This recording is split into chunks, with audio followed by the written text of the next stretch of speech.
How to delete Temu account. Open Temu app. Tap on the U icon on bottom of your screen. Here you can see setting icon on top right corner of your screen. Click on that.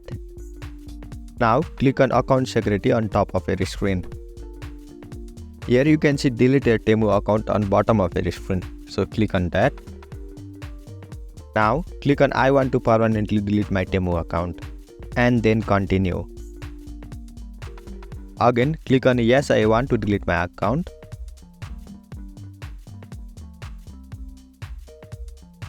Now click on any of the reason for deleting your account and click on continue. Now click on delete. Now you need to verify your account by any of the given steps.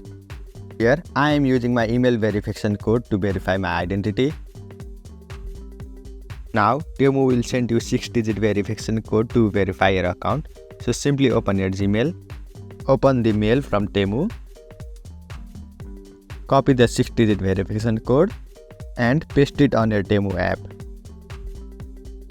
After following all this process, your Temu account will be successfully deleted within 7 days. To reverse this process, you can simply log in to your Temu account. Thank you for watching this video. If you find this video helpful, please don't forget to like, comment and subscribe. Follow us for more tutorial contents.